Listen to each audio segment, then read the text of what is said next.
Assalamualaikum warahmatullahi wabarakatuh. Selamat pagi anak-anak.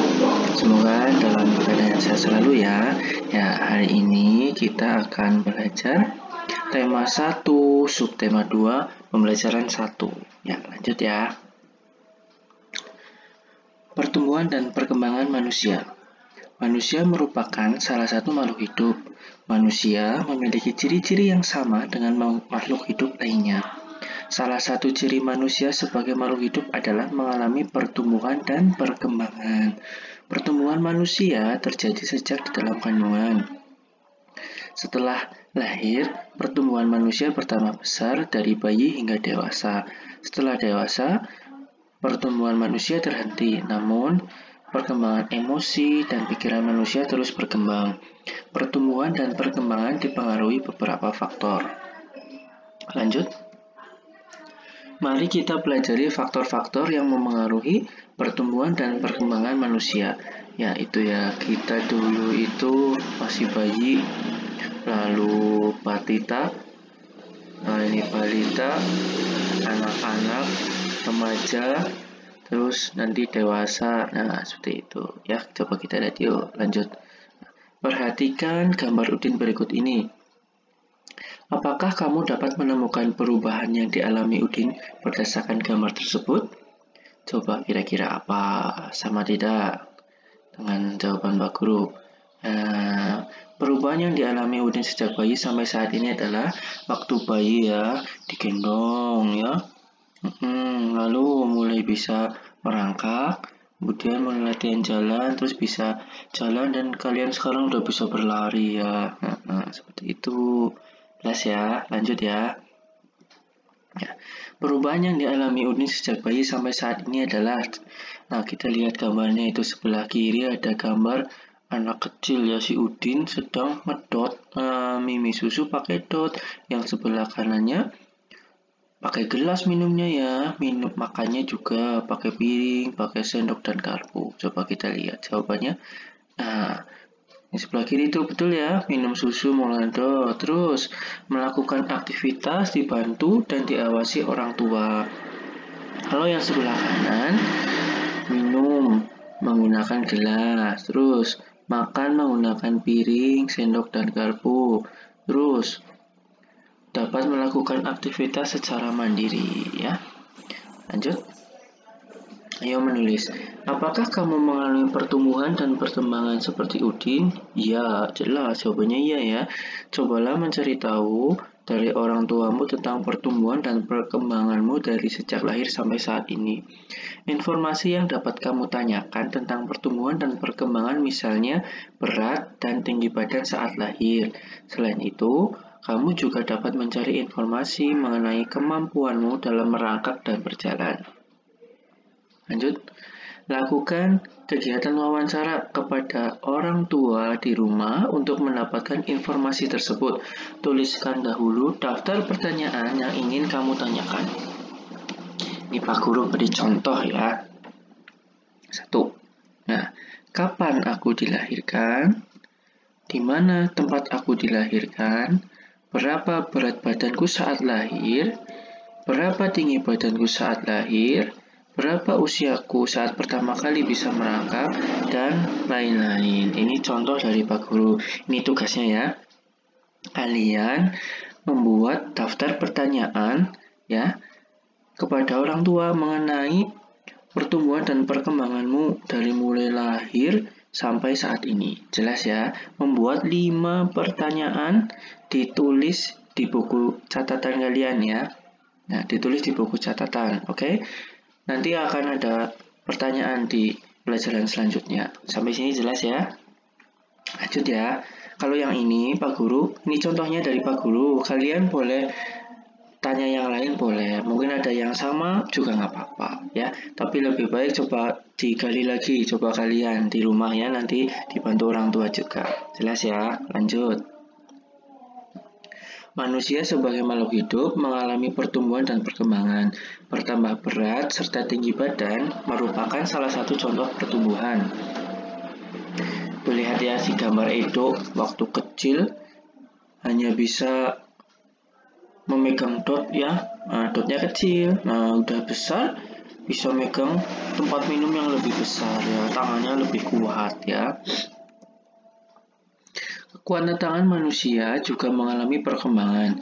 Contohnya seperti yang terlihat pada gambar. Saat masih kecil Edo kesulitan memegang botol susu. Akan tetapi setelah tubuh Edo bertambah besar dan kuat, Edo dengan mudah dapat memegang tempat minum yang lebih berat dari botol susu. Kekuatan tangan dapat dilatih melalui kegiatan olahraga dan menari. Kuat dan lemah dari gerakan tangan digunakan dalam menari. Coba lakukan gerakan kuat dan lemah pada tangan sesuai perintah berikut. 1. Lakukan gerakan kuat seperti orang sedang mendorong meja. Mendorong meja kira-kira tenaganya kuat tidak? Kuat ya. Terus coba yang kedua, lakukan gerakan lemah seperti orang memegang kapas. Memegang kapas kira-kira megangnya kuat atau yang lemah megangnya? Yang lemah ya. Tidak usah keras-keras, harus lembut ya. Nah itu. Dapatkah kamu merasakan perbedaan dari kedua gerakan tersebut? Dapat ya? Bisa. Yuk lanjut ya. Ayo menari. Mari mencoba berbagai contoh gerakan kuat dan lemah tangan pada saat menari. Gerakan pertama adalah mengangkat tangan kanan, lalu tangan kiri, angkat tangan dengan kuat seperti sedang mengangkat beban. Jelas ya? Bisa dong. Lanjut. Gerakan kedua adalah turunkan kedua tangan secara perlahan. Kedua tangan diturunkan sambil menggerakkan jari-jari tangan, menirukan air hujan turun.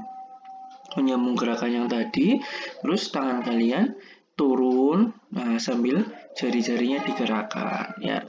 Terus gerakan ketiga adalah rentangkan kedua tangan ke samping, lalu bengkokkan sehingga membentuk huruf U. Nah, seperti pada gambar, bisa ya.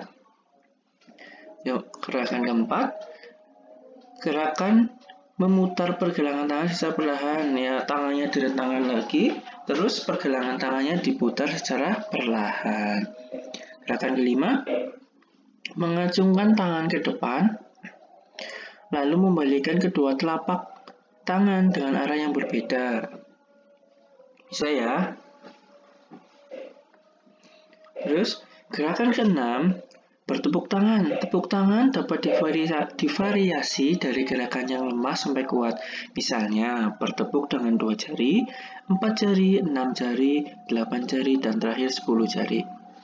Nah, ini Pak Guru belum mencontohkan. Coba kalian di rumah dikira-kira gerakannya kalau dirangkai jadinya seperti apa ya. Nah, nanti pertemuan ketiga, nanti Pak Guru beri contohnya. Siap ya? Siap dong. Yuk lanjut. Ayo berlatih. Badan kita mengalami pertumbuhan, kemampuan kita pun mengalami perkembangan. Pada saat kelas 1, kalian baru belajar nama dan lambang bilangan sampai bilangan puluhan, lalu berkembang menjadi bilangan ratusan dan ribuan, bahkan puluh ribuan. Kalian juga sudah belajar penyumbang dan pengurangan. Mari kita coba pelajari penyumbang bilangan ribuan menggunakan teknik menyimpan dan meningkatkan pemahaman ya, maaf ya. Ya, yuk lanjut ya.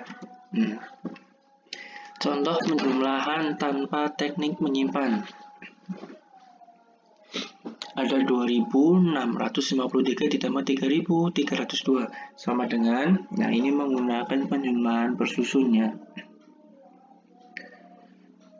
Ini ada 2653 ditambah 3302. Nih, yang ini perhatikan, satuan dijumlah dengan satuan. 3 tambah 2, 5. Terus puluhan ditambah dengan puluhan, 5 ditambah 0 sama dengan 5. Terus ratusan ditambah ratusan, 6 ditambah 39. Kemudian yang depan ribuannya 2 ditambah 35, hasilnya 5.955. Jadi 2.653 ditambah 3.302 sama dengan 5.955. Jelas ya? Coba kerjakan latihan berikut ini. Yang ini ya, kita yuk. urutkan dari belakang dulu untuk menjumlahkannya. 3 tambah 4, 7 ya. 9 tambah 0, 9. 6 tambah 2, 8. 1 tambah 5. Nah, jelas ya. Terus yang ini, lihat angka belakangnya dulu. 5 tambah 2, 7. 2 tambah 0, 2. 0 tambah 1, 1. 4 tambah 1, 5. Hasilnya 5127. Yang ketiga, belakangnya dulu, yuk. 3 tambah 2, 5. 4 tambah 0, 4. 1 tambah 6, 7. 7 tambah 1, 8. Hasilnya 8745. Jelas ya sampai sini ya. Lanjut. Contoh penjumlahan dengan teknik menyimpan. Nah, ada 1200 ditambah 2900. Ini dengan cara yang agak ribet ya. Coba kalian perhatikan bukunya. Yang ini adalah bilangan 1200. Ribuannya ini dalam apa? Nilainya 1000 ya. Nah, yang ini ratusan 2 berarti 200. Puluhannya 0, satuannya 0. Yang ini 2900 berarti ribuannya ada 2. 2 ini ya, nilainya 2000.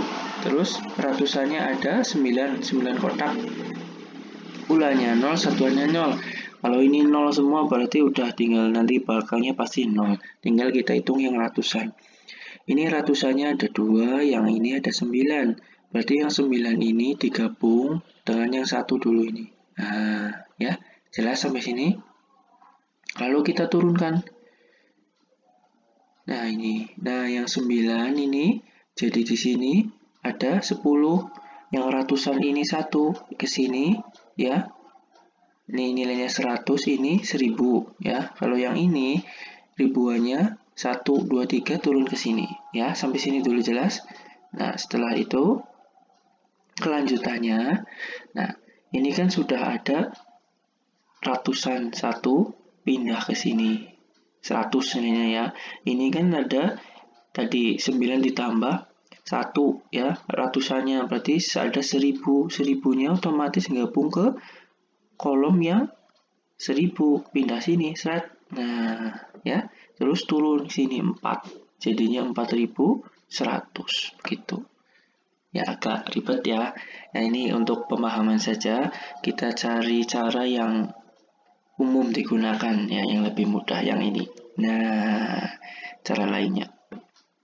0 ditambah 0, 0. 0 ditambah 0, 0. 2 ditambah 9, 11. Ditulis 1. Puluhannya masuk sini, taruh di atasnya ini. Tinggal 1 tambah 1, 2. 2 tambah 2, 4. Begitu. Bisa ya? Bisa dong, kalian yang hebat. Yuk, lanjut. Nah, cobalah menyelesaikan soal penjumlahan berikut. Yang nomor 1. 5 tambah 8, berapa? 13, ditulis 3. Satunya kemana Pak Guru? Ditaruh di atasnya 6. Nah, berarti tinggal dijumlah. 1 tambah 6 tambah 0, 7. Terus, 4 tambah 2, 6. Terus, 2 tambah 3, 5. Begitu.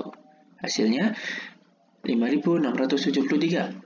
Terus yang ini, nomor 3 ini. 9 tambah 3, 12. Tulisnya 2, 12. Yang satunya kemana? Puluhnya. Taruh sini, tulis 1. 1 tambah 2, 3. 3 tambah 6, 9. Terus 7 tambah 8, 15. Ditulis 5. Satunya kemana Pak Guru? Taruh atasnya 4. Tuh, 1 tambah 4, 5. 5 tambah 2, 7. Berarti 7592. Jelas ya sampai sini ya. Sekarang ditulis lagi nih tugasnya di buku catatan kalian. Selesaikan yang nomor 2 dan nomor 4. Seperti ini. Contohnya mengerjakannya dengan cara yang ini aja. Ya, yang lebih mudah. Bisa ya? Bisa dong. Apakah kemampuan dalam menyelesaikan penjumlahan sudah bertambah? Ya pasti bertambah ya. Semakin sering latihan, semakin sering paham ya. Sampai sini dulu, paham ya? Tugasnya tadi apa? Membuat pertanyaan untuk wawancara, 5 pertanyaan, dan ini yang ini nomor 2 dan 4 saja udah. 2 nomor. Alhamdulillah. sudah selesai. Terima kasih ya anak-anak, jaga kesehatan. Wassalamualaikum warahmatullahi wabarakatuh.